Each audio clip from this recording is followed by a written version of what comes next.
Welcome to the Rogue Reader podcast. My name is James, and I love reading Star Wars books. My name is Priscilla, and I'm married to James. Yes. And today I want to continue the Young Jedi Knights series we started a bit ago and never finished. There's only 4 little books left. They're not very long. And so I want to cover the next 2, which is The Lost Ones and Lightsabers. Just to recap where we were last time, we had Jacen and Jaina, and they were the kids of Han and Leia, and they're about 14. They're at Luke's Jedi Academy training on Yavin. They had their friends. You have Tenel Ka, who is the daughter of she's the one who's descended from Dathomir and from Hapes, and her Hapes family is like the murderous ones. And I remember her mom was basically stole her husband. Yes. Like, you're going to marry me. He's like, dope. And then she's just like, okay, let's do it. And then the girl, I like the character of the daughter. She's pretty cool. She is. And then they also have Chewbacca's nephew, Lobaka, who's with them. And he has this little translator droid, MTD, who's a little C-3PO. They are the first book had them at Luke's Academy, and they built a little ship, and they went out, and they got captured by that TIE fighter pilot, Coral, and shenanigans happened and he escaped. And then the second one is when they got kidnapped and they went to the Shadow Academy, where one of Luke's former students, Brackus, was training Dark Jedi, and he tries to turn them evil, but of course it didn't work and they escaped. And that's kind of where we left off. So next one is The Lost Ones. This one isn't quite as exciting, but the one that follows it I think is probably the best one so far. So is it like a string of journeys they've gone through the series, basically? They're all roughly connected. This whole set of stories is called The Rise of the Shadow Academy. It's all these books together kind of make up that arc. Ooh, it's like a lot of books I've read, The Babysitter's Club or The Magic Tree House. Magic Tree. That sounds familiar, but I don't remember. I love them. But anyway, sorry. Continue on. Okay. So the book opens, and Jacen and Jaina are on the Millennium Falcon heading home to Coruscant, where they're going to be spending a month away from Yavin with their mom, dad, and their little brother, Anakin.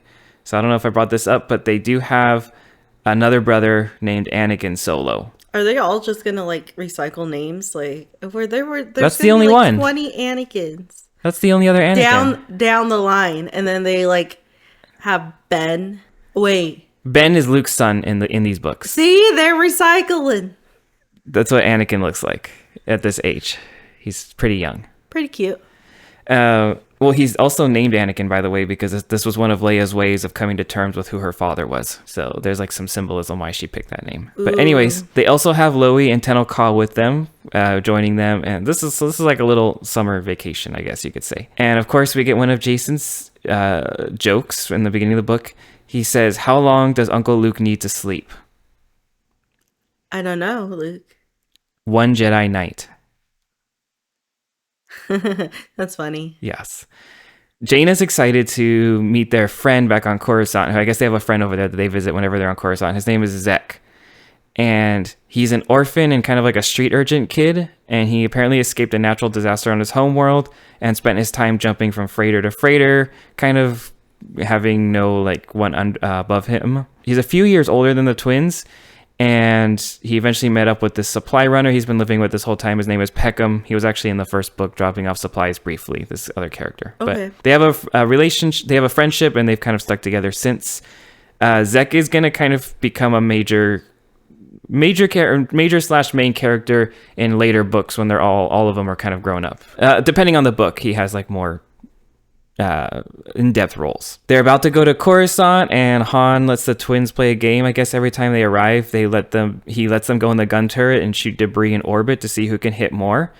What a fun uncle. Fun uncle. It doesn't seem very safe, but whatever. In a major congested world. Well, fun uncles aren't supposed to be safe either, I guess. Well, he's not an uncle. He's their dad. Hold on, wait. My mind just really lost track of everything. So Jaden. So we're in Legends. Jacen. So this is Jacen and Jaina, Han's kids. Why did I say Jaden? Hold on. Jacen and Jaina, yes. Jacen and Jaina. So they land, they all run out to hug their mom and their brother. Lil Baka is kind of watching with envy. He misses his parents and his little sister on Kashyyyk. C-3PO's there and MTD's excited to see him. He's like, oh, my counterpart, my predecessor, my mentor. So even MTD gets to reunite with family, and Loi's just kind of by himself. Chewbacca like comes up to him and tells him, hey, we got you a room on one of the highest towers. I know it's not the same as like Kashyyyk, but he likes to be high because obviously he grew up in the trees. So it's kind of something. Tenno Ka's a little uncomfortable because the palace reminds her of her home on Hapes, so it's very fancy, but she is used to that. But to make it feel more comfortable, she deliberately throws some of her bedding on the floor to make it look less formal, and that's what makes her feel relaxed. The next morning, they have breakfast. Leia enters, and Jacen is excited to give her the Korska gem he's been saving for her this whole time. So remember in the last book, he mined that gem out, and he used it to help escape, and he was going to give it to his mom. And so he gives it to her, and she's grateful, but he tells her that she doesn't need any more jewelry, and, keep it for yourself and find another use for it. I don't need this. It's thoughtful, but I know she should just accept it. But I know, accept love from your kids, no matter how trivial it seems. The kids say they're going to go catch up with their friend Zekk, and they kind of go by themselves, which is weird. Like, they're the children of the head of state of the galaxy right now, and they just let them go run off in this big city to go find their friend, but whatever. They're waiting for the place that they're going to meet Zekk, and then he kind of just drops out of the sky next to them, and then Tenno Ka reacts instantly, and she grabs like her fiber cord in her belt, and she like wraps him up and like ties him up super quick because she has those warrior instincts, but of course, Jacen is just like telling her, no, he's our friend. And then they kind of have introductions go around. I don't have any good pictures of young Zekk, but he's a couple years older, so he's got to be like 16, 17. Teenager. Probably, yeah. This is what he's going to look like as a full adult. Okay, I can see it. Just strong jawbones or whatever. Yeah. Jaina does think he's cute, by the way, and he is a future love interest of hers. She has a couple love interests when she gets older. Good for her. Zekk says he wants their helps to salvage something. And I'm saying Zekk, by the way, because it's Zekk. That's how I pronounce it in my brain. It sounds about right. I don't think it's Zeke. I think it's Zekk. No, I think Zeke is like if there's another E at the end. That's how my brain would process it too. So Zekk wants their help to salvage something, and Jacen asks where, and he says it's someplace they're not supposed to go, and he starts to lead them into the undercity of Coruscant. And the lower you go, the like more crime and stuff there is. Mm-hmm. That makes Loi nervous because he knows that, Kashyyyk, the lower depths are always dangerous, and he just kind of equates it to the same. And Jacen starts to notice these symbols on the wall, and he asks Zekk what they are, and Zekk whispers it means that they have to be quiet because these buildings are inhabited by a gang called the Lost Ones. So that's where the title comes in. And the Lost Ones are kids who either ran away or were abandoned by their parents. We learn Zekk spends a lot of time exploring the Undercity, looking for parts or anything he can sell. And we already see that he's kind of snarky with Jacen and Jaina, telling them that he doesn't get to go on diplomatic missions or Jedi Academy, and he has to rely on his own skills and street smarts to keep himself entertained. I missed that part. Who said that? Zekk did. So he's kind of snarky with them, like being it's like enemies to lovers. Basically, but he's like yes. they're privileged and I'm not, and he's kind of snarky about that. Yeah. I heard that right, but I want to be sure like my mind wasn't going anywhere like it did earlier. No, you're good. It's hard to like remember all these names, and the problem with me as someone who's not grown up with it and just like hear it firsthand from someone else, it's difficult to like remember like who is what in the story. Well, I need to make you like a reference sheet or something. Because it's hard when they don't have any visual representation and they're all new. Well, anyway, Zekk gets them to their destination and points on this ledge where there's this, on this wreckage, there are these hawk bat eggs. And that's what he wants to get. I guess they're common, but extremely hard to catch. And he feels they can sell them for a lot of money. And Jacen is really excited. In the last book, we didn't get to see him do anything with his love of animals that he likes. And so this is kind of his moment to shine. And Tenno Ka is, of course, game to do it. And Loi's a great climber. MTD tries to tell him that he forbids him from going down there, but that just makes Loi want to do it even more. Of course, as any kid. They climb down to get the eggs, and the eggs are described as being camouflaged to look like machinery, since everything is like wreckage. So that's kind of interesting.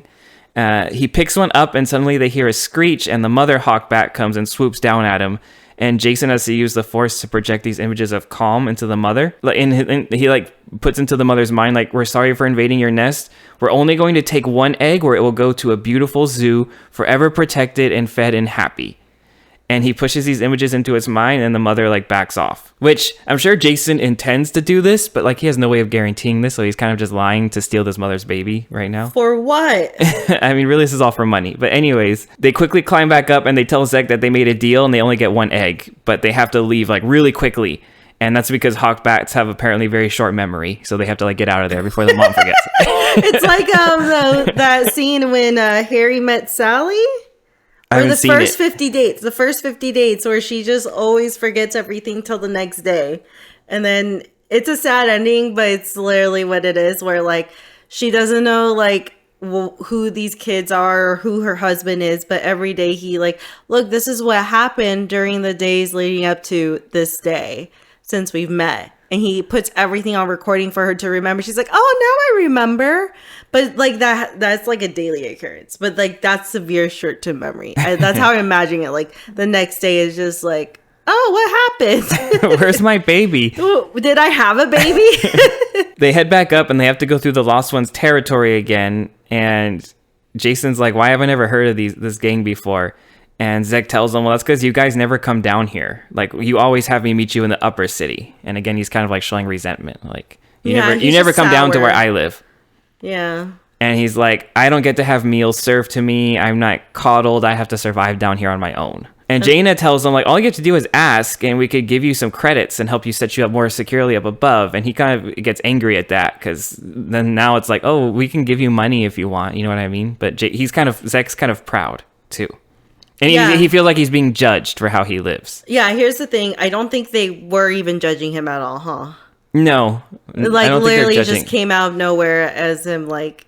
But they also don't fully understand, I don't think, either what he has to do, because they are privileged and rich. They are privileged, but did they ever flaunt it like that? No, probably not probably not intentionally, no. Okay. I think if you ever meet people that are sour about your privileges...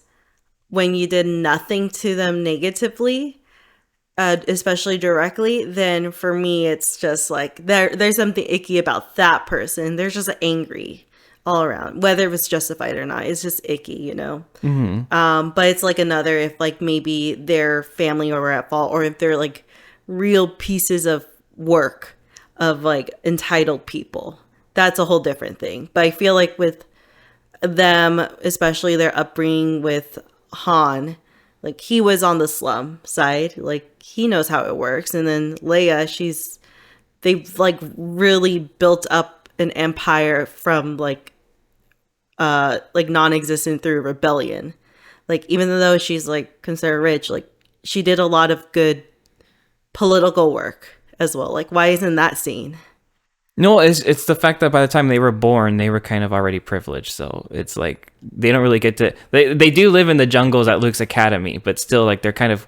Everything is taken care of for them. Where Zekk has to, like, get everything... He has to go scavenge these eggs just to sell money for food. All of a sudden, these panels open up in the ceiling, and all, like, they get surrounded by these other kids. So it's the Lost Ones surround them, basically. And there's this bully called Norris.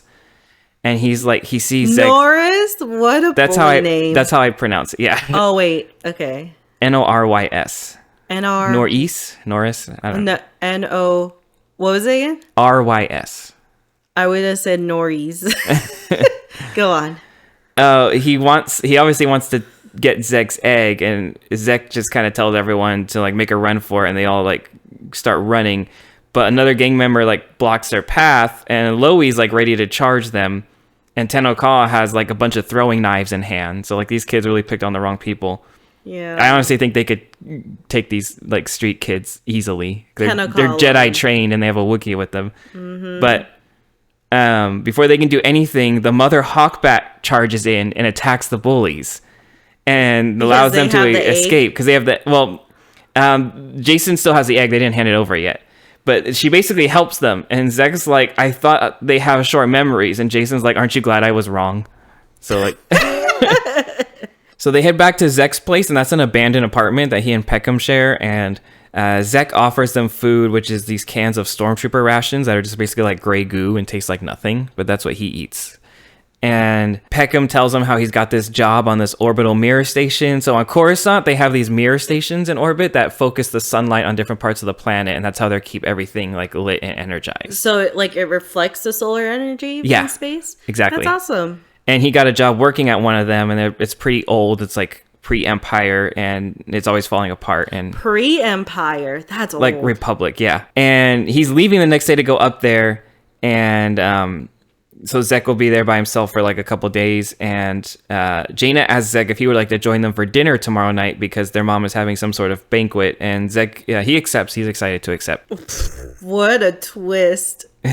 Like, it's just, there's just no transition from like, oh, okay, like, I guess I can understand, like, where you're coming from. Like, it's just a hard, like, I hate you, and he's just like, well, I'm not, come to the banquet. I'm saying he's being snarky, but he's not like, I hate you. They are friends. They do spend time together every time they come there. It's just, that's not a good friend. That ain't a good friend. He just gets snarky at times about it, but it's not like that's all he is. Like, I'm outlining the main points. Sorry, I have issues with this. The next day, Jacen, Jaina, and Anakin and their parents spend the day on one of Coruscant's polar mountains, and they're like riding these tauntauns, and they're skiing and doing all this other stuff. And the author is kind of, you can just tell they're really trying to push their lifestyle versus Zekk. Leia tells the kids that they have to, at the banquet the next day, they have to be on like their best behavior because they're gonna be having dinner with this ambassador, and this planet of people that this ambassador is from, they value children.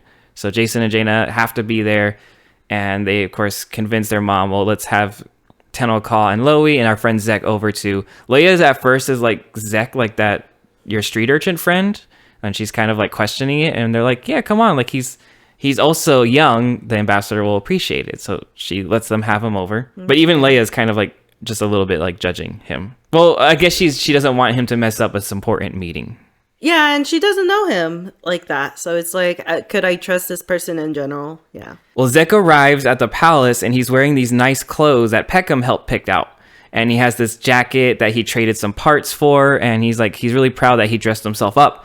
And then C-3PO sees him and is basically like, oh, we need to get you ready. Like, basically tells him that what you're wearing is like not good, not suited at all. Oh, and Zekk's like, but I got nice clothes, and C-3PO's like, yeah, that in a style that was like popular a decade ago. Oh, he's a fashionista too. So Zekk is now super embarrassed because he put effort into this, and only to be told that it's like not good at all. Oh. And then even when the twins come out and see him, they like giggle at him. Oh, yeah. They try to tell him like, look, everything's gonna be okay. Just do it. Their dad should have taught him better. Sorry. Yeah. Well, they try to tell him like, just follow your instincts. Everything will be okay. But Zekk knows is like, I wasn't raised in this sort of thing. I'm not gonna know what to do. And when C-3PO is doing Zekk's hair, he says, I have a bad feeling about this. So like, a little Han the moment. Brat. They head out to dinner. Lobaka is all shampooed, and his hair is like thinner than like normal. So you imagine a big shampooed Wookiee. And Tenno Ka is dressed in this like sparkling like lizard hide like gear with a cape. It's like fancy, but still kind of like shows what she likes. And she, of course, knows how to handle herself because she has experience. And the ambassador, I guess this planet is called Karnak Alpha. They come in and with their 8 children. And they're covered, they're described as being covered from head to toe in just hair. So they're just like these walking things of hair. And there's no picture of them. But here's Cousin It from the Addams Family. That's what I imagine they look like. Just like hair. Yeah, just hair. Leia presents the ambassador a gift, and it's the egg that they caught earlier. So she bought it from Peckham and Zekk, and she's going to give it to them and tells them that the kids found it, and she knows that I guess they value animals too. And apparently they're famous for having these super intricate zoos that are so nice their animals don't even know they're in captivity. Okay, so, that's isn't fair. that a nice thing that just happened to come up that Jacen had no idea was going to happen? But yeah, it's like it writes itself. And Tenno Ka has actually hosted diplomats from this planet before, and so she knows their customs. And she sees C-3PO is about to bring in the food, and she recognizes that he's about to like make like a faux pas. So like she jumps up and she quickly runs to C-3PO, and she's like, "Oh, will you allow me?" And he's kind of caught off guard, so she like grabs the food.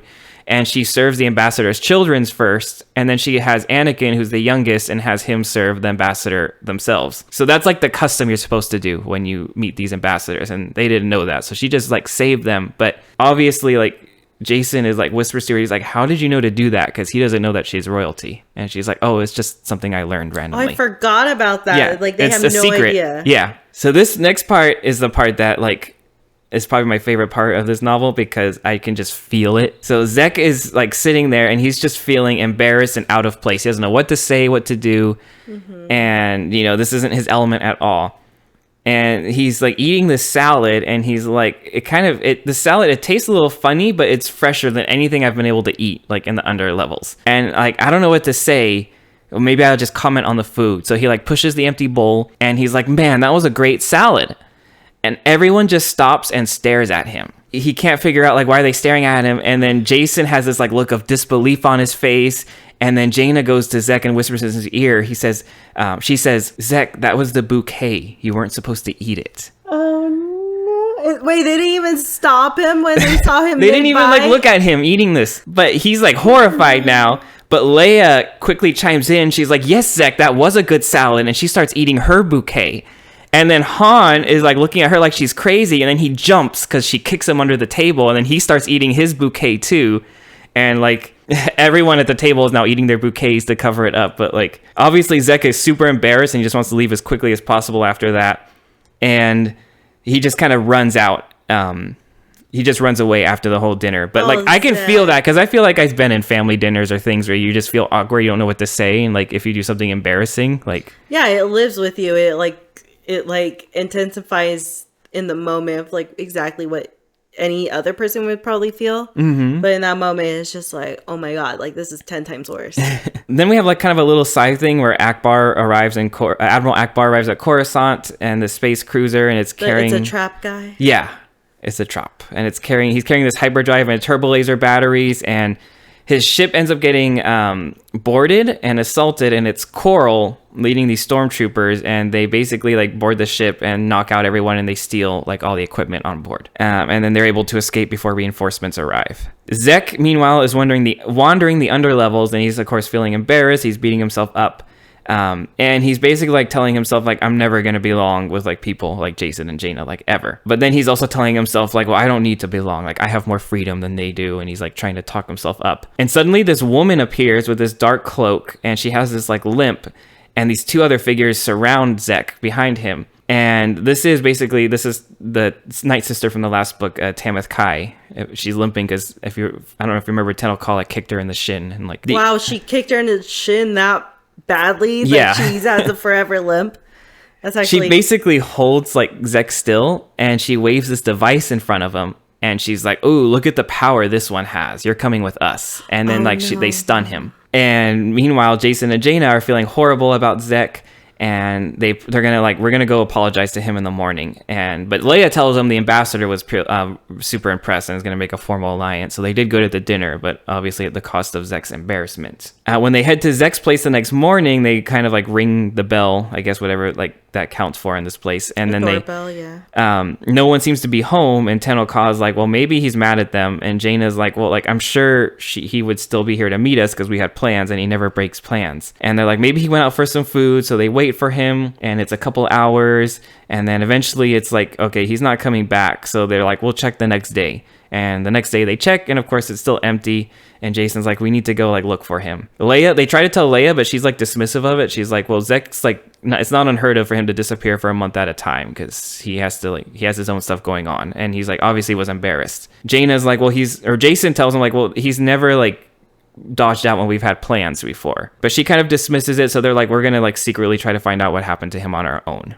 Zekk wakes up and he's in pitch blackness and he knows he's in a cell. And there's a moment here where he like thinks to himself like, I didn't grow up like Jacen and Jaina. If something happens to me, there's going to be no outcry. There's going to be no fleets coming for me. Like, I'm going to be totally on my own. He's really holding that grudge. It's true. Like, no one's going to go looking for him. And that's when our main villain, Brackus, comes in, and he seems to know like a lot about Zekk. And Zekk is like demanding to know why he's been taken prisoner. And Brackus tells him, don't jump to conclusions. You're not a prisoner here. Do you know that you have force potential and like a lot of force potential? And Zekk, he doesn't want to believe that. And Brackus is like, it's an easy thing to test for. I mean, why didn't Jacen and Jaina ever test you for it? Like, so he starts like planting like more, he's like feeding like those doubts he has. And he's like, they probably would have never thought a street kid had any potential like you. And he starts like twisting Zekk's mind. He starts suggesting, the twins aren't his friends. They didn't think highly of him. And basically like feeding again those thoughts that Zekk's already been struggling with. And he tells Zekk that he's at his Shadow Academy where he teaches Dark Jedi for the Second Imperium, differently to how Luke teaches, but he wouldn't know that, would he? Because the twins never invited you over to Luke's Academy to like see what that looks like. He asks Zekk to join him, and Zekk's like, well, I hate the Empire. And Brackus is like, no, you've been told to hate the Empire by your friends. You were too young to experience it. You didn't see that there was little political chaos, that everyone had opportunities, there was no gangs in the street. Just join us and we can make your life better. Well, to be honest, like the people that they kept probably in the Empire were just loyal ones, and that's why they were rewarded all those things, maybe. Oh yeah, that's why he's asking him. Yeah, it's like, be loyal. Be loyal, and we'll be loyal to you until you serve your purpose. After that, fuck you. Yeah. Zekk says he's like, I'm never going to betray my friends. And then Brackus kind of goes full on Palpatine here, like years before the movies come out. And he's like, your friends. He's like, the ones who never tested you, who only visit when it fits their social schedule. He's like, they will leave you behind for more important things and forget about you faster than you can blink. And Brackus is like, I don't care about your social status, only your potential. He's like, join me and the name Zekk will never be forgotten. And he has the stormtrooper then come in with this warm food that he provides Zekk, which of course is a luxury to him. And Zekk starts to think, what Brackus is saying is kind of making sense. Han and Leia meanwhile are discussing this accident that happened in Coruscant where this shuttle just exploded. And it seems like they hit something that they couldn't see. And Leia thinks it might be this debris that's in orbit left over. And Jaina is like, well, I need something to take my mind off it. Let me help with whatever this problem is. Maybe we can find this debris. And Peckham returns home, sees that Zekk isn't there, and he sees the messages that Jacen and Jaina left, and he starts to get worried. So he heads to the palace to find out if Jacen and Jaina know any more details. And of course they don't, so he's going to help them start looking for him. And back on the Shadow Academy, Zekk is starting to think of his cell more like his room, not like his cell. And he's getting like full night's sleep. He's getting hot showers. He will find like nice clothes left out for him. One day he opens the door and Brackus is there, and he takes out this flare. He lights it, and he tells Zekk that with the Force you can manipulate the flame. And he starts using the Force, Brackus does, to stretch the flame into these different shapes and things. Like all these, like he's kind of like doing like balloon animals but with fire. Is it really him, or is it Palpatine, like? Or Brackus, like... No, Brackus is doing... Zekk isn't doing this. Brackus is showing him. He's holding it and showing him. And he asks Zekk to try, and Zekk's like, why should I try? I have no intention of helping you. And Brackus is like, well, do it for yourself. Why waste an opportunity to expand your skill set? So Zekk tries, and after a couple of attempts, he's able to slightly manipulate the flame, and intentionally like whetting his appetite as soon as he's able to start manipulating it. That's when Brackus like immediately extinguishes it and takes it away. He tells Zekk to follow him, and they go to this hangar, and that's where like Coral and the stormtroopers are, and they're unloading the military equipment they stole earlier. And he mentions how a shuttle crashed into the station earlier. And so now we kind of understand that the Shadow Academy is apparently cloaked in orbit of Coruscant right now. And Brackus tells Zekk again, he's like, we're the underdogs here, and we need the Empire to bring order. You can help with that. And he gives Zekk the flare stick and tells him, play with it as long as you like and just consider my offer. So, like, which we saw in the last book, but Brackus is like really good at like manipulating here. And I think he's written well in that regard. Jacen and Tenel Ka are searching for Zekk on the lower levels, and they have a few moments. They keep having a few moments where they keep saving each other. Like Jacen almost trips at one point, and Tenel Ka grabs him, preventing him from falling over. Then at one point, she gets attacked by this like flying rodent thing, and it gets like stuck in her hair, and Jacen like uses the Force to calm it and send it away. And then this platform collapses, and Tenel Ka uses her cord to grab Jacen and save him from it. So they keep like saving each other. And even Jacen is like kind of asking her, is like, hey, you notice how we keep rescuing each other? Because, he has like a crush on her or whatever. They come across this shuttle that's been recently scavenged, and they think it must have been Zekk. And they start to see the symbols of the Lost Ones like etched on the walls, and they decide to go look. Maybe like he's been captured by them. Jaina and Lowie go with Peckham next. He's been called back to that orbiting mirror station, so they go with him to help kind of fix the broken stuff up there. And again, they just want to get their minds off of Zekk. Like they're helping him with that. And so it's like switching perspectives kind of all around. And Jacen and Tenno Ka, they're like approaching the territory of the Lost Ones next, and Jacen tells another joke. I kind of like this one. What's the difference between an AT-AT and a stormtrooper on foot? One's faster. One's an Imperial walker and the other is a walking Imperial. Is there a difference between the two? Well, the AT-AT are the walkers. That's what they're called. Yeah. So one's an Imperial walker and the stormtrooper, is just a walking Imperial. Oh, okay. Yeah. Tenno Ka, by the way, is like, of course I know the difference. And then he's like, yeah, it's a joke. You're supposed to ask me what the difference is. But they come across this, they end up coming across the gathering of the Lost Ones, and they hear Zekk's voice. And so like Jacen like runs in, happy to see him. And Zekk seems to be really happy for just like a flash. And then like he quickly like replaces his like expression with like this scowl. And he tells Jacen and Jaina to leave before they ruin anything. And that's when Tamith Kai enters the room. And she's like, these aren't your friends, Zekk. And he explains how the Shadow Academy is taking all of the Lost Ones to give them a second chance with the Empire. And Jacen's like, you know, don't believe them. He's like, not everyone has force potential. And then Zekk, that's when he gets mad and he's like, well, I did, and you never even bothered to like test me. You never even bothered to like check me. And that's not their jurisdiction, is it? No, but it's like, well, probably, here's the thing. Like, if I like feel something about a person, like I'm not gonna outright like turn their whole life around for that like inkling, you know, like especially if you're young, like that's not your responsibility on someone else. They're like 14. Yeah, sorry. I'm like, Zekk, like you hate them, like how do you expect, or you say all these mean things to them about their upbringing, but yet you like blame them for like, why didn't you tell me that? I don't know. I know his mind is being, if he had parents, his parents would have probably tested him, but he doesn't have parents. It's not Jacen and Jaina's fault. That's not Jacen and Jaina's fault. Yeah, that's their fault. The parents' fault. Well, Zekk's like, you know, I finally have a chance at a better life. And Tenno Ka is like trying to tell Jacen we have to run, but Tamith Kai like basically shoots them both with stun bolts before they can do anything. Back at the Shadow Academy, Brackus locks himself in his office and he's ready to give a report to the great leader of the Second Imperium. So there's this been great leader he's been reporting to. We haven't seen who it is until like this is the first time we get to see who it is. I was gonna say, I'm like, has this person ever been brought up in the other? They bring up that there's someone he's reporting to, but we never see who it is. Gotcha. And so he turns on the holocom, and then we get to see who it is, and it's Emperor Palpatine, somehow seemingly surviving both Return of the Jedi, and there was the Dark Empire comic where it's similar to like Rise of Skywalker, where he came back in clone bodies. He seems to have survived all that, and he's back, and that's who seems to be leading this whole thing. You said the phrase seems to be. It gives me a hint. Gives you a hint. Well, Palpatine is really pleased with Brackus' report of like the stolen weapons and the progress with the children and everything in the Dark Jedi. And he reminds Brackus, like, you know, just as a reminder, I have explosives planted throughout the academy. So, you know, you did good today, so you get to live for another day. Anakin and C-3PO, meanwhile, they're trying to help in the search for Zekk also. And they head back home because they didn't find anything. And Anakin senses that Jacen is in trouble and that he hasn't calmed in yet. So when Leia comes in, she sees the worry on Anakin's face and she asks what's wrong. The kids hadn't told Leia that they were searching for Zekk.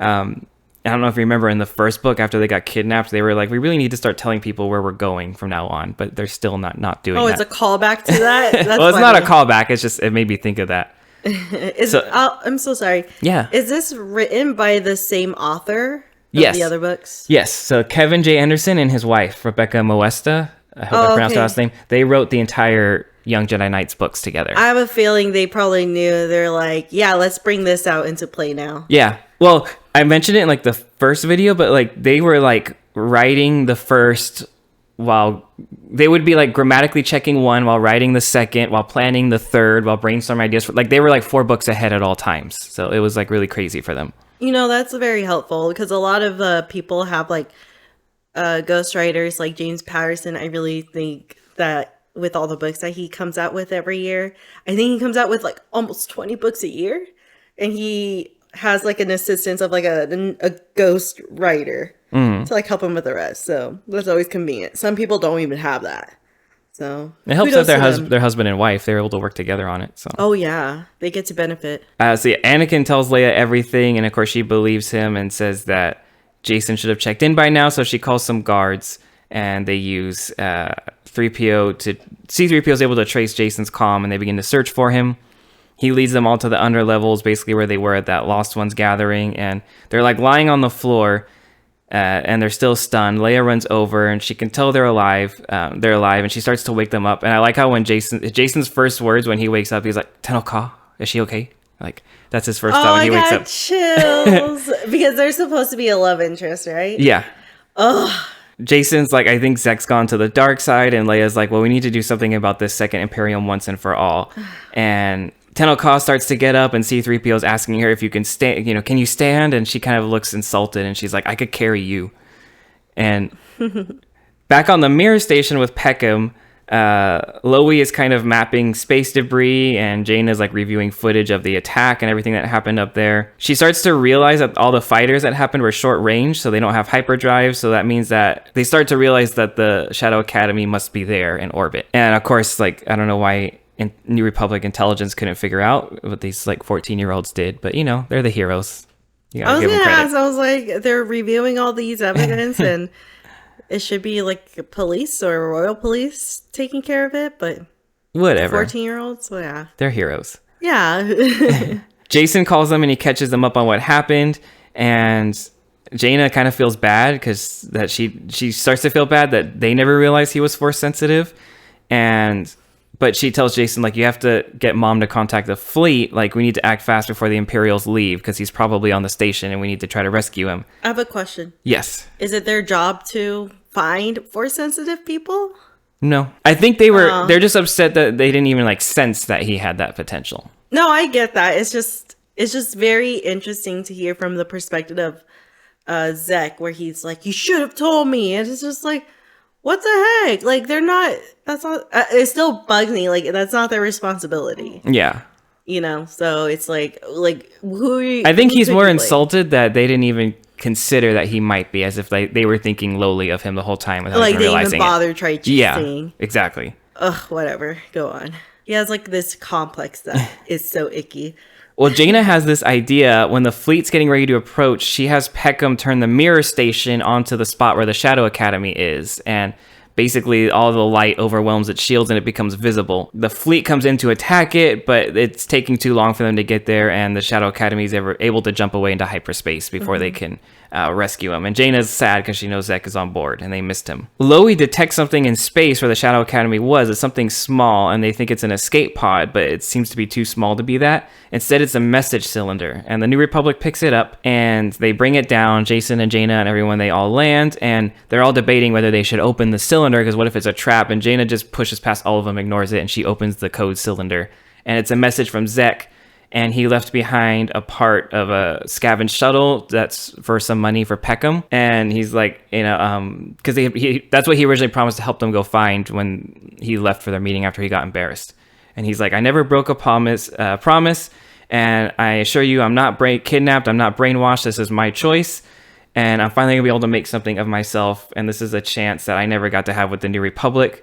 And he apologizes for what happened at the banquet and says if he ever returns, he promises that he will be someone that they can all be proud of. And like that's how the message ends. Jacen, Jaina, and Tenno Ka and Loie, they all get picked up by Luke to be taken back to the academy. They don't really talk much on the trip there. And they do finally start to open up a bit after they arrive to Luke. And Jaina's like, this is our fault. How could we not have recognized that Zekk was force sensitive? And Luke's like, it's not always easy to detect. He's like, Darth Vader didn't even sense that Leia was force sensitive, and they spent a lot of time together. So like, don't feel bad that you didn't sense this. And he's like, coming back from the dark side, it's not easy, but it can be done. There's hope for everyone. There's hope for Zekk. There's even hope for Brachus. Just one thing we have to know is that the forces of darkness are gathering for a war. And he looks at the group and he's like, it's time for the Jedi to prepare for a great battle. I can't push this off anymore. This is going to come to like some sort of head.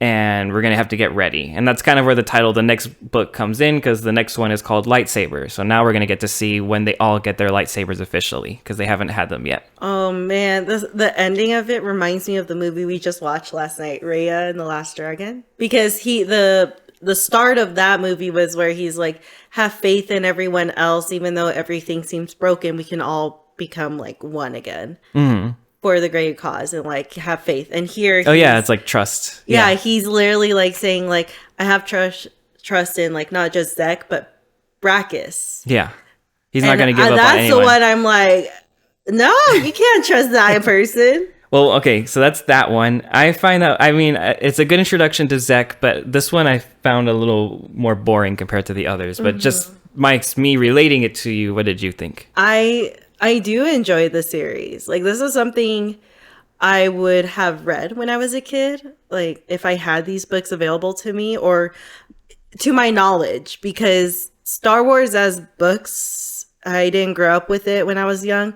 My dad did grow up with Star Wars, but he didn't, push those things on, or not push, I shouldn't say that. He didn't show a lot of his interests like Star Wars like that.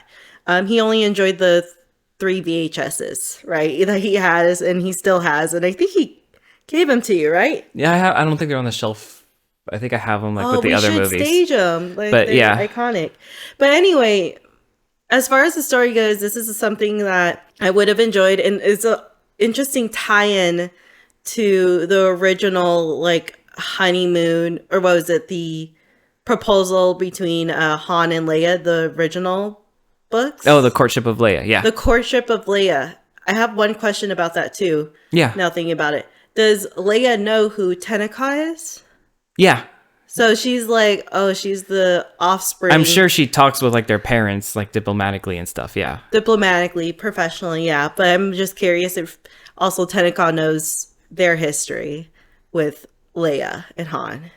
She found out in the last book. She didn't know all the details. She knew like the main story, but then like Luke was like also like filled her in the last book a little bit, because a lot of the last book it was between Luke and Tenaka.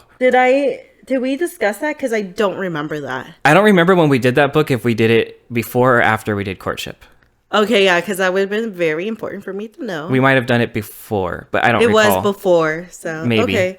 No, like just my final thoughts too on this book in particular. Yeah, I have an issue with Zekk where seems like he's just so angry at the world, and instead of like finding a resolve or like wanting to help fix something that is broken, obviously, instead he's just feeding it anger, which is the definition of what it is to be on the dark side. Where for me, it's just, I think if you really are upset with the system, you should find a way to get it fixed or like a resolution. Yeah, I think you're giving him too much. He's only Hold on, wait. I know it's a fictional story. What I'm saying is like to the general public, like if you're so angry with something, putting in so much like negative energy, like I love seeing it if it's change into more stronger positive energy for helping not just yourself but others around you. I can see that. It's just, again, well, the way I think about it, he's 16 and he's grown up like poor. Parents kill, all this stuff. So like, I don't think he's old enough to have that maturity yet. I mean, maybe there's people out there who could be, but I feel like, well, he's a prime target for manipulation, and that's what happened. Well, yeah, young kids. He was groomed. Yeah. Definitely the definition of that. And I already said like he's going to be a future love interest of Jaina, so we know he's not going to stay bad, but like... Who knows? Maybe she loves the bad boys. Actually, she kind of does. Okay, I forgot. I completely didn't show you the cover, but this was the cover of, because I don't have the individual ones, but this is what the cover of The Lost Boys was.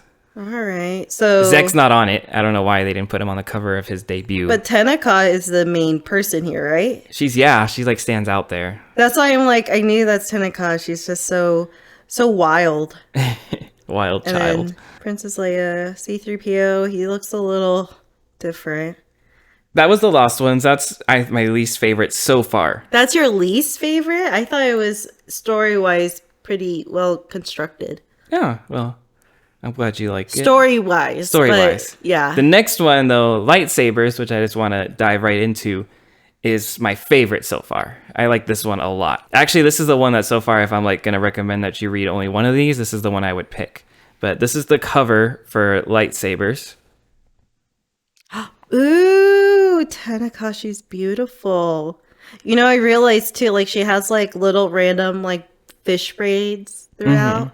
That's cool. And then I see Luke, a big fortress in the background. I love the colors. It's like teal green colors. And then It looks like they're fighting against those like training orbs. Yeah, the little I'm training used to. remotes. So at the Jedi Academy on Yavin 4, Luke calls a gathering of all his students, and obviously Jacen, Jaina, Tenno Khan, Lobaka are sitting together, and he comes out and he warns them of the dark times ahead, the threat of the Shadow Academy. The last book ended basically with this. He's sending in children. Well, he this is all he has.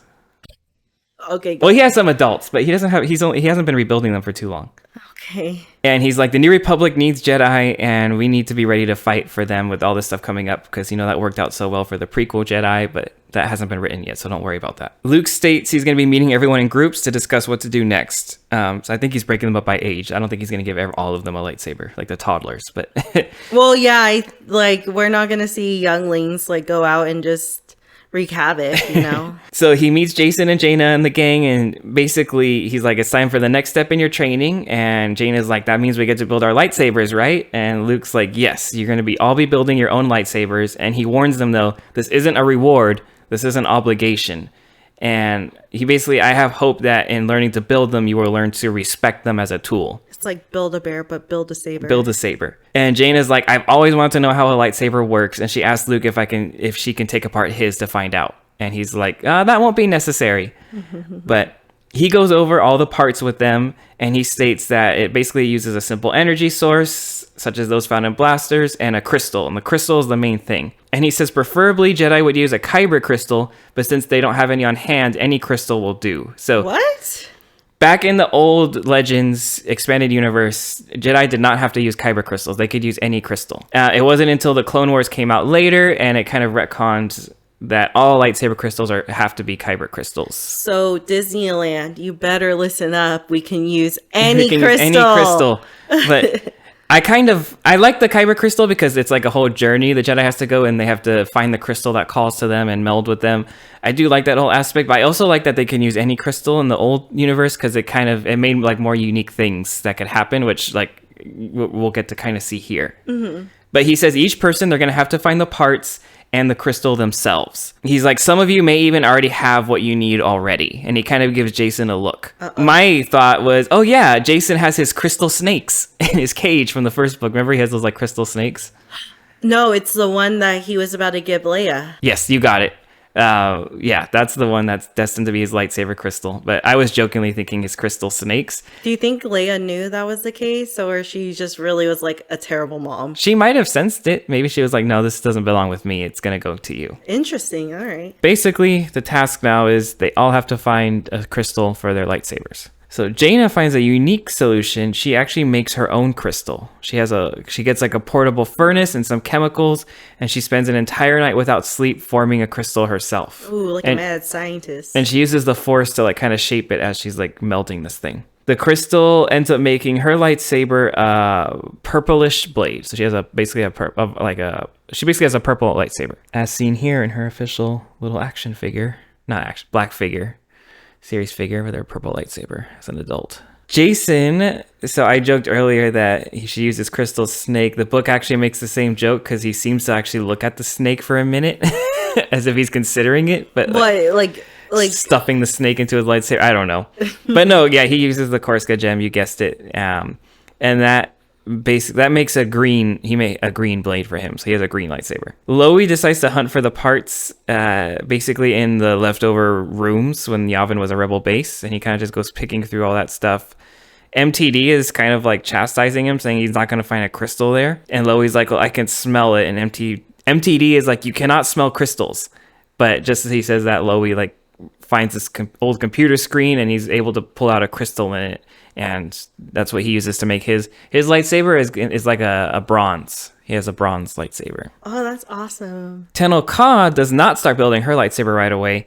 She actually spends 5 days doing intense physical training instead at first. Because for her, it's the warrior that's important. It's not the weapon. So she's trying to just physically train herself up first. Trying to go against the system. Yes. She starts to think about her hilt, and she remembers that she has 2 rancor teeth from her Dathomir great-grandmother's favorite rancor when it passed away, and she decides she's going to use one of the teeth as the hilt for the lightsaber. That's awesome. For the crystal, she has Lobaka take her to the closest volcano, and she tends to go in this lava tube and look for any crystals that might be growing there. And Wow. Loie takes her in the skyhopper that they all built together in the first book, and she thanks him, and MTD kind of overtranslates his response again, and he's like, Loie relishes the chance to take some time away for meditation, especially since his lightsaber is almost done. And Loie just kind of hits him, and then he's like, oh, what he meant to say was he doesn't mind a break. Oh, so it didn't seem like he was bragging, like, ugh, like, Well, whatever. yeah, that was MTD's thing in like the first book. He would overtranslate. Yeah. But Tenno Khan never considered that Loie and maybe even Jacen and Jaina may be ahead of her when it came to building their lightsabers, and that kind of makes her uncomfortable that they might be like beating her and building it. Girl, it's okay. Take your time. They get That's to- like, it's hers was the most thoughtful, I have to say. Like, The tooth? yeah, from her mom's Yeah. or grandmother's like relic. That's amazing. Just to say, like, Savi's workshop, I saw people that would build their own, and there were some that looked like it was out of organic material, and like it looks unique. Yeah. They had that in the Clone Wars. The Wookiee Jedi, he made his was like made out of wood, which was kind of cool. They get to the volcano. Tenno Ka heads inside, and she comes to this passage with all this intense heat. She spots this fallen molten rock, and there's these crystals growing on it, and she uses her grappling hook to kind of chip away at them, and she gets excited, and she gets one of the crystals. And then after she comes back later and she's setting the crystals aside, she notices that it doesn't seem to exactly fit in the Rancor tooth hilt. And there seems to be like these tiny flaws in the crystal itself. But she thinks to herself, oh, well, it's too late now. It's the warrior that matters. It's not the weapon anyways. That means it's not gonna work. I believe her blade ends up being a white. So Luke gathers them in a clearing for more practice after they've all built their lightsabers, and he pulls out the 4 training remotes that we're all used to. But something that's a little bit different is he has them put on all these like goggles that are like red, and it doesn't blind their vision. It makes them see everything in red, and then the remotes are painted red. And what it does is they can see everything around them, but they can't see the remotes. So Okay. Yeah, it's kind of, I get that. And he's doing that because it's a group practice session, and he doesn't want the kids to accidentally like hack at themselves if they can't see anything, or like at each other. I forget. Oh, so they're going to the Dark Academy, right? To like save Zekk? They're just getting ready in general because they know that the Dark Jedi Academy is probably gonna like start in the second program is gonna start attacking them soon. Yeah, so they're just getting ready in general. But yeah, I'm sure they want to go rescue Zekk. They start practicing. They quickly get the hang of deflecting the bolts. They do take a couple of hits. And I like that when Loie misses his first shot, MTD is like, "Oh, come on, that wasn't even close." He's like yelling at him the whole time. But they do get good at it. At one point, Jaina deflects a bolt towards Jacen, who is then able to deflect it away himself. And Luke kind of stops the practice after Tenno Ka destroys one of the remotes. Like she just straight out like slices it and destroys it. And he now plans to have them pair up and practice duel each other. So first is going to be Jaina and Loie, and they're both like a little hesitant to like kind of fight each other. But they slowly get more confidence, and they're able to end their practice duel pretty well. And then Jacen and Tenno Ka are up next to like duel each other. And they're both like very cocky with each other. They're saying things like, "I hope I don't go too hard on you. Show me what you got," like that sort of thing. They're goading each other.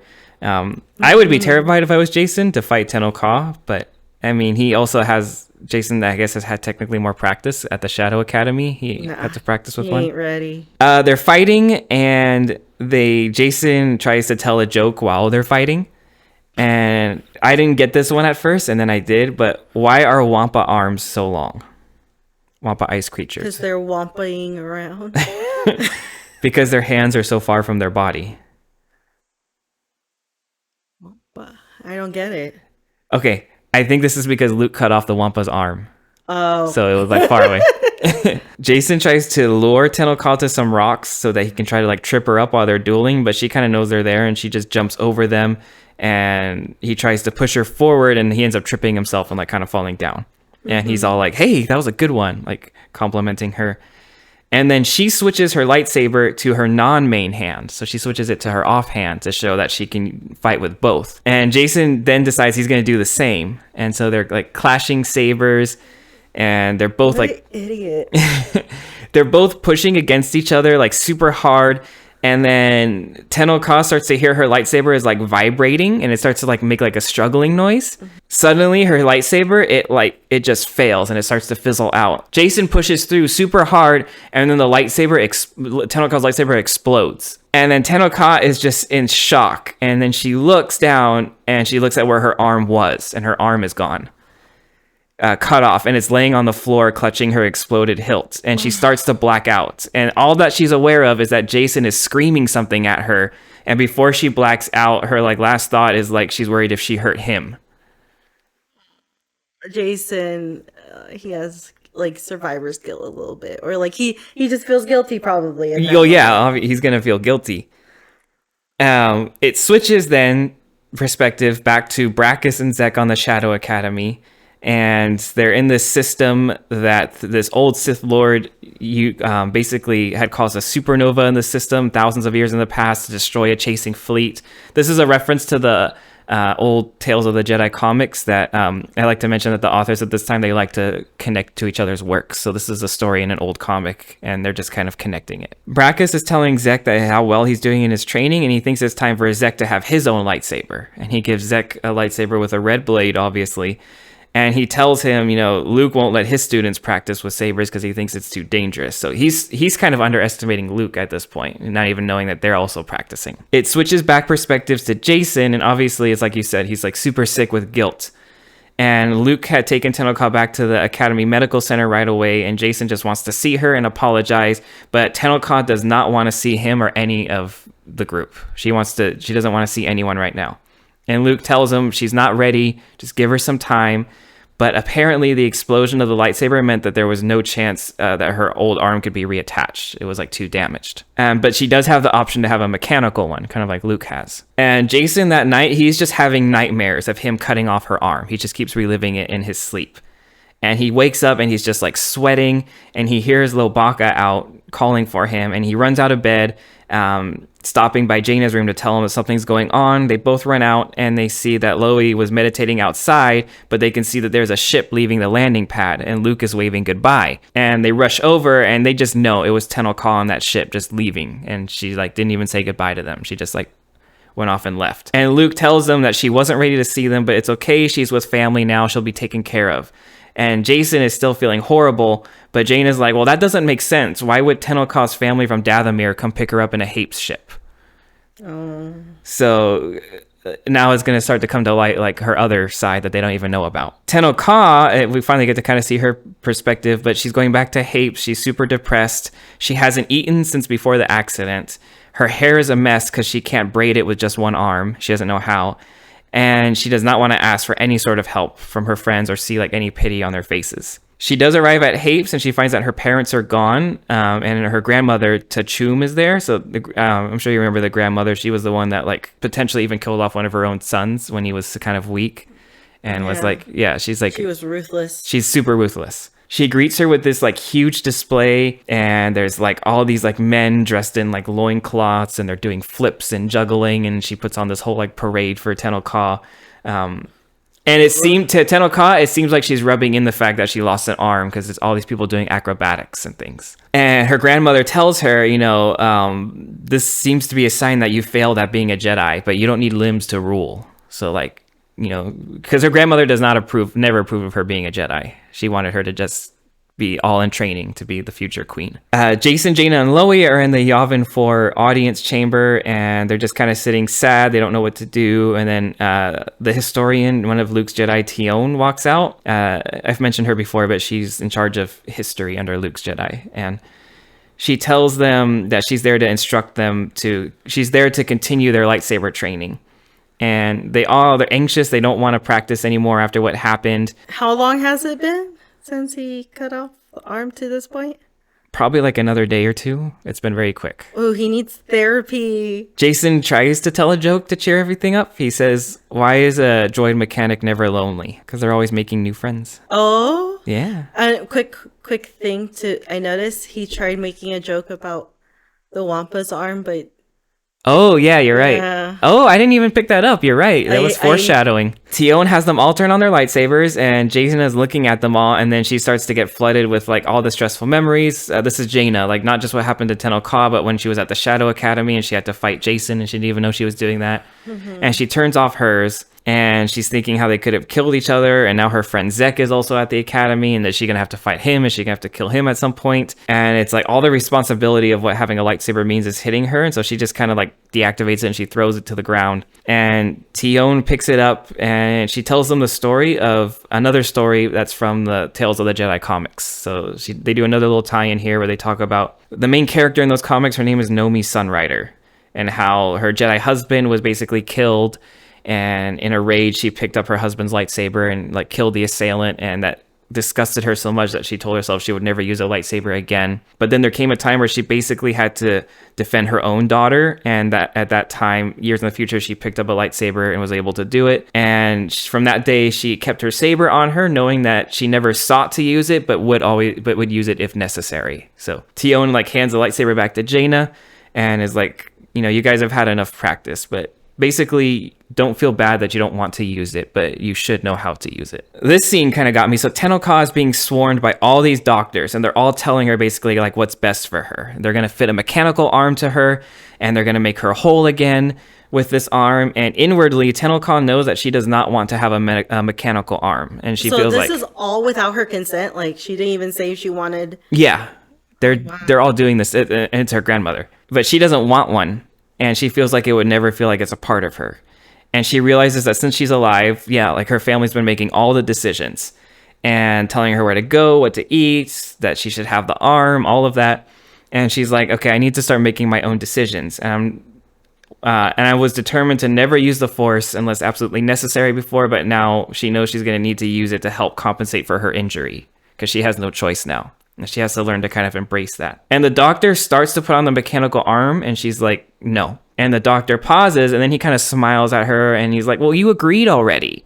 And this is what's best for you.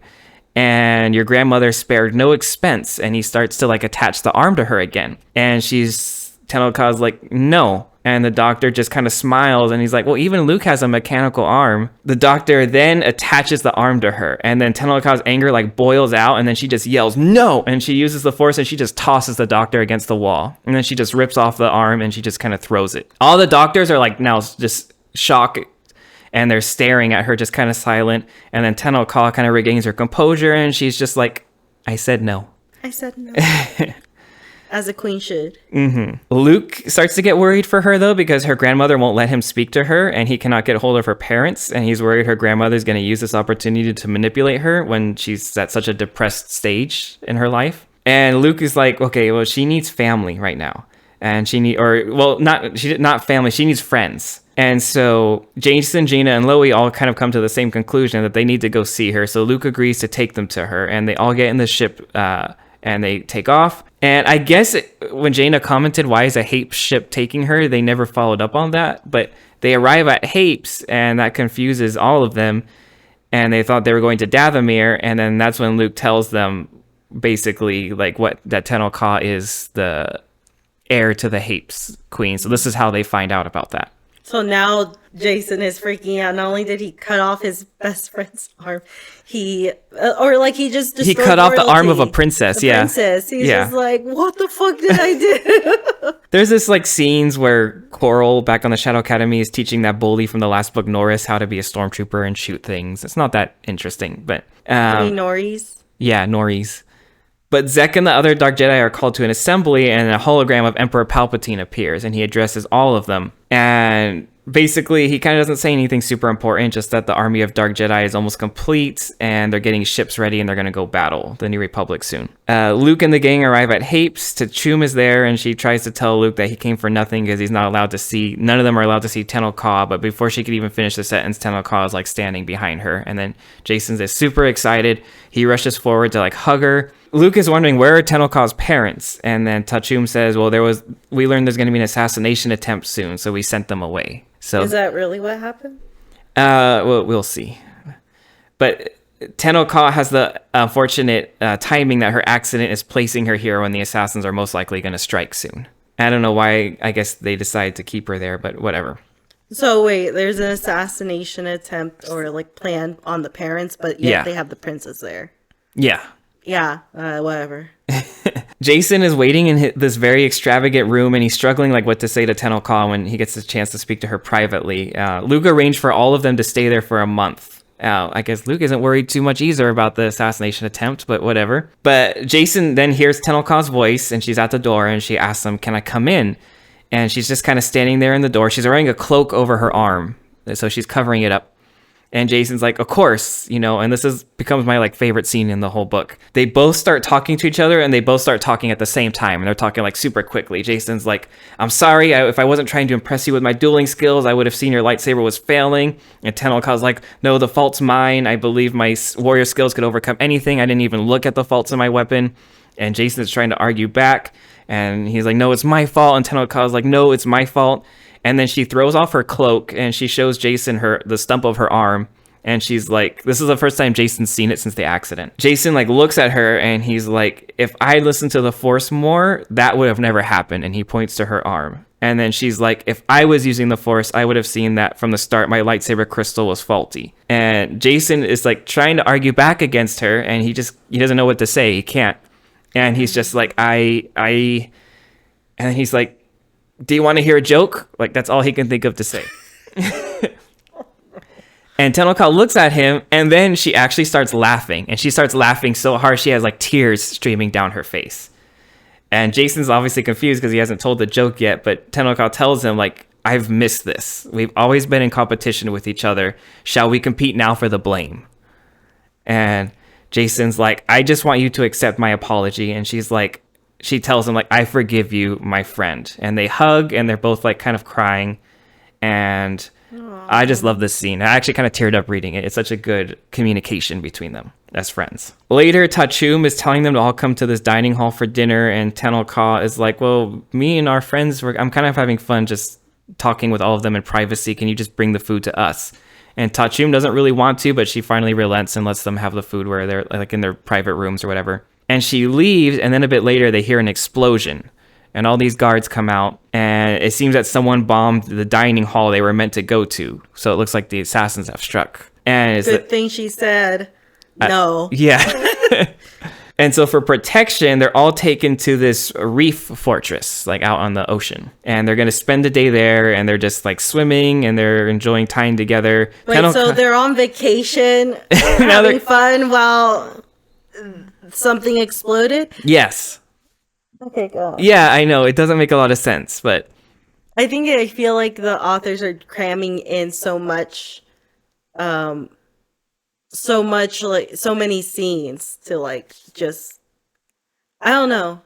That just seems off. I can agree. Well, let's see where it goes. Tenel learns how to swim using just her legs to compensate for her missing arm, and Jacen challenges her to a race to the shore, and Tenel actually beats him, and that proves to herself that she can get along without her arm just fine. I was scared because I was like, fool. She actually starts crying when she beats him because she's so happy that she's physically got together. But no one notices because she's covered in water, but she's like secretly crying. I don't think he did. I don't think he would do that to her. Okay, that's fair. There's this whole diplomatic scene that I won't go into. It's not really important. Tachum wants Tenel to learn how to be diplomat and mediate this dispute between these two aquatic species.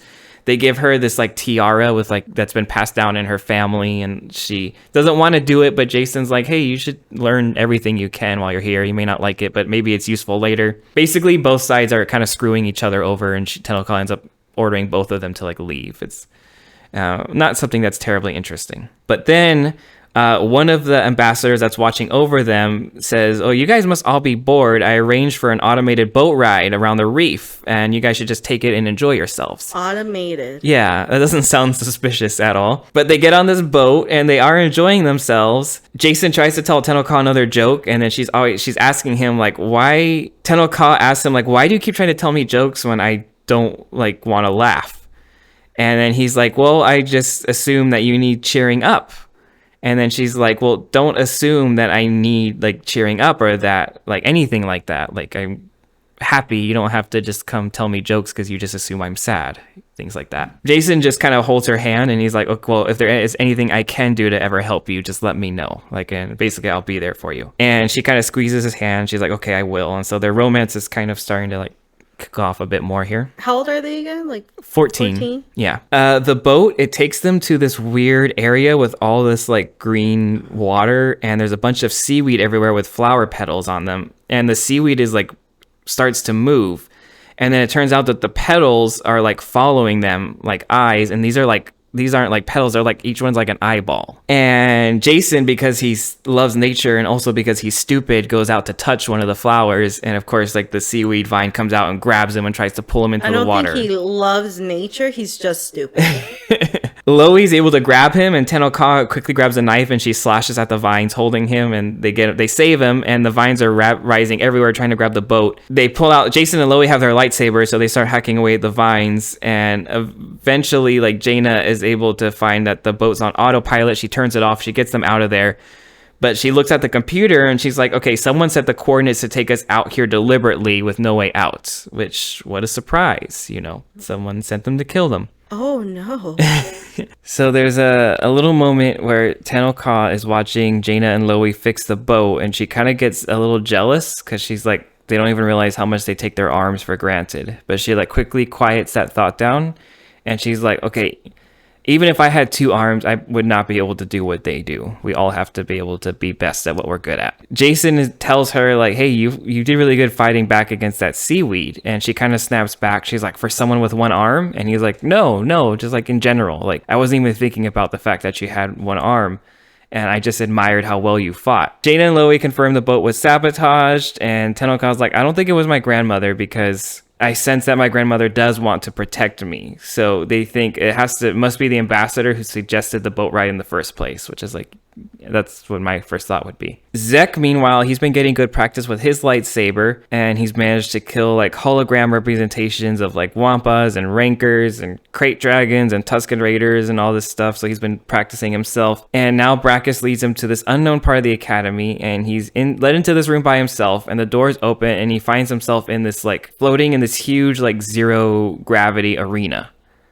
And a door opens on the other side, and this other student that's a kind of a rival of his enters, and Brackus announced that the 2 students are going to fight to the death, and the winner will be the leader of all the Dark Jedi students. Quarrel is watching this, and he thinks this is a waste because he's like, the academy is going to lose its second best student, whoever dies.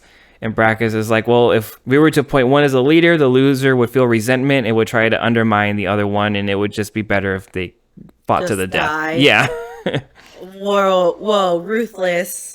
The battle begins, and they're flinging themselves against the arena, slashing at each other with their lightsabers. They're using the Force to hurl objects at each other. They're like clashing blades, and the other student, his name is Villis. We've kind of seen bits of him before in the other books, but they keep in. So the authors are really good because they'll introduce little characters that don't have much impact on the plot, so I don't mention them, but then they come back later. So then it's You're like, uh-oh, I should have noted that, but yeah. Okay, his name is Villis. He hurls this pipe at Zekk's back, and when they're clashing blades, and that makes Zekk let go of his lightsaber, and he had the saber locked into the on position, so it flings towards the crowd, and they have to all frantically get out of this way as this ignited lightsaber comes towards him. But he's able to kind of grab the pipe and block Villis's swing, but the pipe gets cut in half, obviously, and Zekk then plunges the hot pipe into his side. So after the pipe's cut in half and it's steaming, he just like plunges it into Villis's side, burning him, and he's able to call the lightsaber back to himself. But then when he turns around, Villis is like gone, and Zekk hears this noise behind these rocks, and he launches himself at them. But when he flies over, he sees there's just a small rock banging itself against a larger rock. So Villis is using the Force to make the noise, and then he launches himself at Zekk, and Zekk just like senses it. He quickly turns around and he swings behind him, and he cuts Villis in half, and the 2 pieces just go like floating off into the arena. And this is like, I think the first time Zekk's ever killed someone, so he's horrified because everything else was just simulations, and this is the first life he's like ever taken. That's when the Emperor, a hologram of the Emperor, appears, and he congratulates Zekk, and he tells him that you are going to be my darkest night, and you're going to be the leader of the forces that are going to attack Luke's students. Good. Yeah. Good, Zekk. Good. Tenokal awakens in the middle of the night to the sound of an explosion. Her danger sense kind of starts going off, and she looks out the window and she sees their power generator has been destroyed. And there's this boat hovering outside that's dislodging all these figures that start skittering up the walls.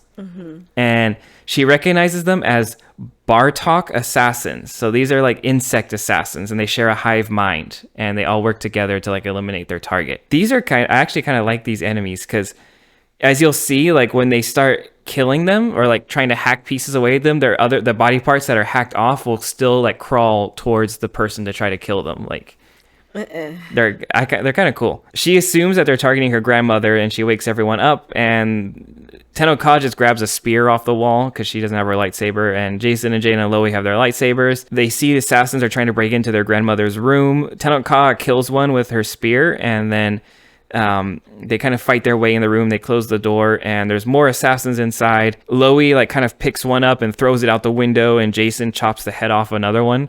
And even, like I said, headless, the body continues walking forward, trying to like get them. And Jacen has to like cut off its legs, and then it's still trying to crawl forward to like get them. And Loie has to like smash the severed head, and that seems to be the only way to like stop it from like moving. Basically, the only way they can escape the room is they climb out the window, and they kind of just like grapple down, and they run to like the boats they have. And they start running away in the boats, but the assassins are also start following them in their own boat. They decide they like kind of get rid of them a couple different ways. One way is they deliberately lead the boat through these geysers, and they time it just so the geyser explodes on like the boat just as they pass through it to get one.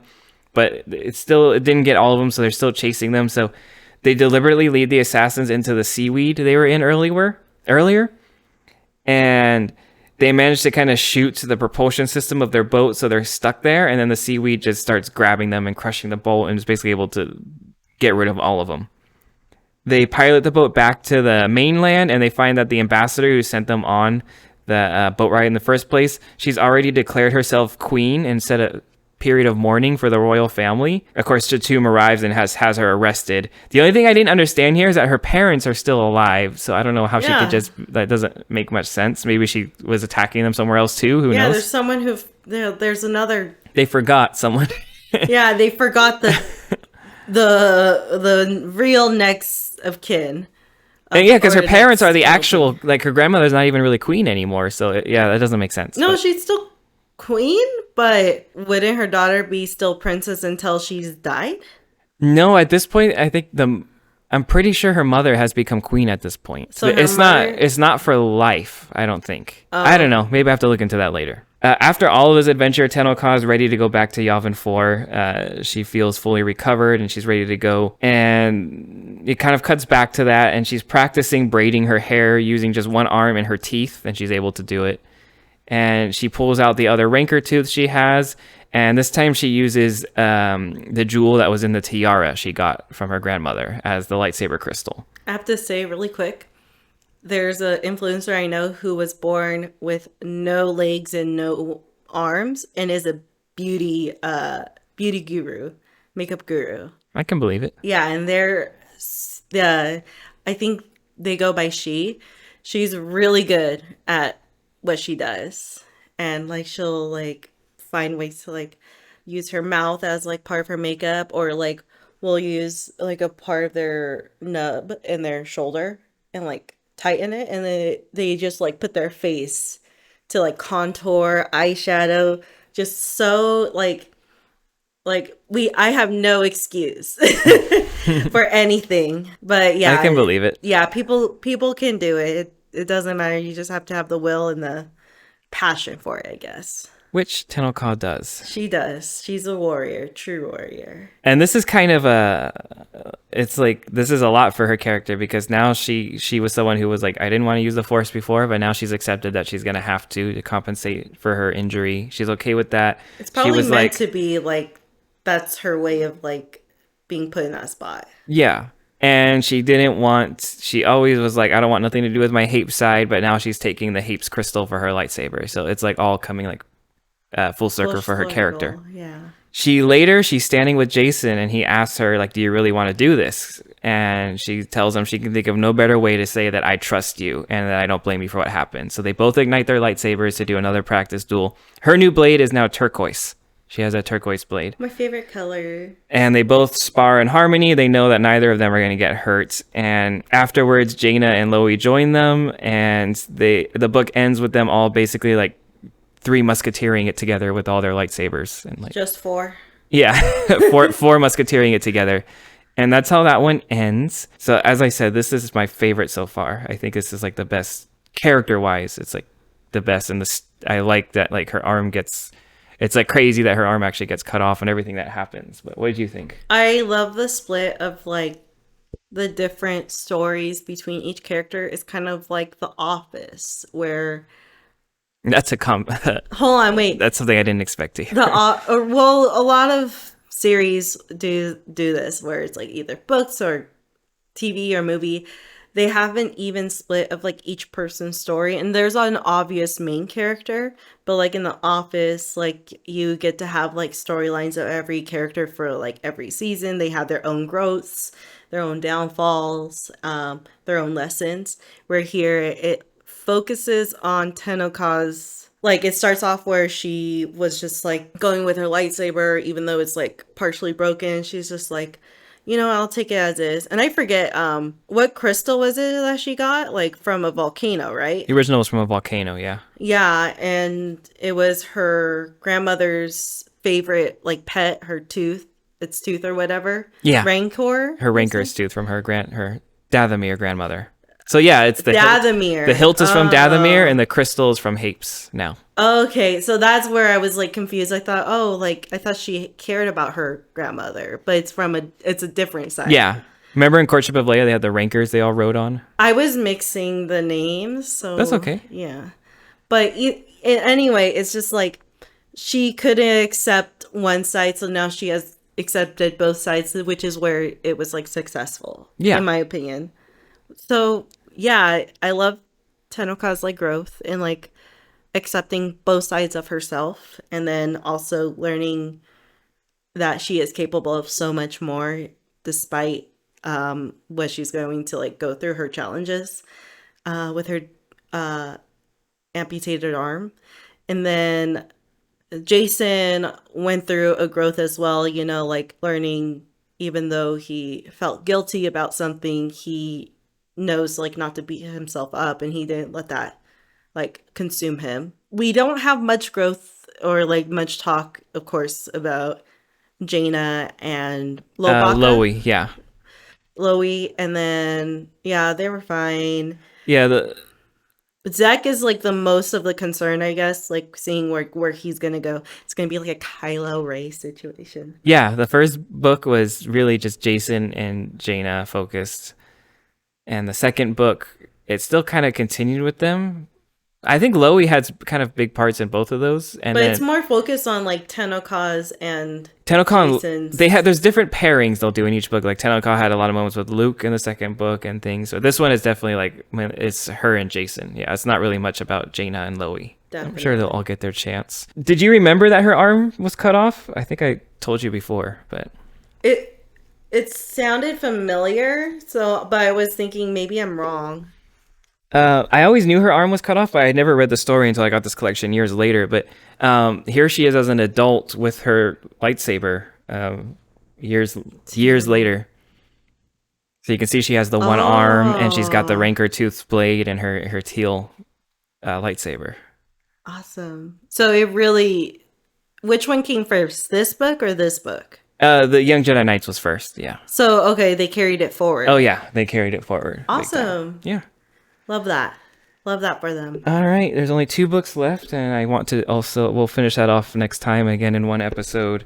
The next 2 are called Darkest Night, and the last one will be Jedi Under Siege. And we're done. Ooh, very intense. I can't imagine. Is this like they used to be separate books, right? Yeah, they used to be, which I have a couple of the originals. I only have 2 of the originals. But then I got the collections later that combined like all of them. There's 3 volumes of these. Each one I think is like an arc of books.